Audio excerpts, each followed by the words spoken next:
રાજ્ય સરકારે અંદાજિત 10,000 કરોડ રૂપિયાનું રાહત પેકેજ જાહેર કર્યું. રાહત પેકેજને કોઈ વધાવી રહ્યું છે તો કોઈ એ રાહત પેકેજનો વિરોધ કરી રહ્યું છે.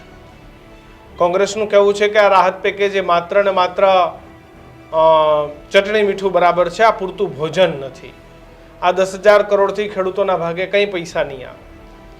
પણ 10,000 કરોડ રૂપિયા એ કોઈ નાની રકમ નથી. ભલે કદાચ વિપક્ષને ગળે ઉતરે કે ના ઉતરે, કે અન્ય લોકોના ગળે ઉતરે કે ના ઉતરે, પણ રાજ્ય સરકાર એ પોતાના પૈસામાંથી 10,000 કરોડ રૂપિયા આપે એ મોટી વાત છે. આ ખેર કે પાક વીમો અથવા તો જે આખી પાક ધિરાણ યોજના છે માફ થવી જોઈએ અને ખેડૂતોની એ માંગ સાચી છે, થવી જોઈએ, પણ એ સરકારે કરવી કે નહીં એ સરકારનો વિષય છે. પાક વીમાની યોજના બંધ થઈ ગઈ છે, એ કદાચ અત્યારે ખેડૂતોને સૌથી મોટી અસર કરી રહી છે. જો સરકારે આ યોજના બંધ ના કરી હોત તો આજે ખેડૂતોને પૂર્ણ પૈસા મળી જતા. પણ અત્યારે જ્યારે 10,000 કરોડ રૂપિયા મળ્યા છે ત્યારે એનો વિરોધ કરવા કરતાં આ પૈસા કેવી રીતે ખેડૂતો સુધી પહોંચાડી શકાય એના માટેની ચર્ચા આજે કરવી છે. બાકી વિરોધ અને રાજનીતિ થયા કરવાની, કારણ કે કોંગ્રેસે કોઈ ધૂન મંડળી કે ભજન મંડળી તો ખોલી નથી.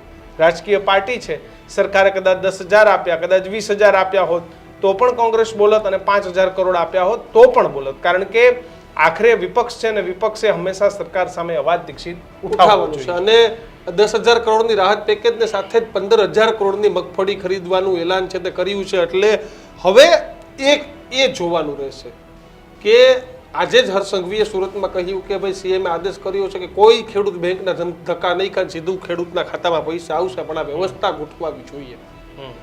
અધિકારીઓએ સી ચેમ્બરની બહાર નીકળવા જોઈએ. મગફળીની ટેકાના ભાવે ખરીદી થઈ છે તો આ ખેડૂતો સાથે કડદો ન થવો જોઈએ.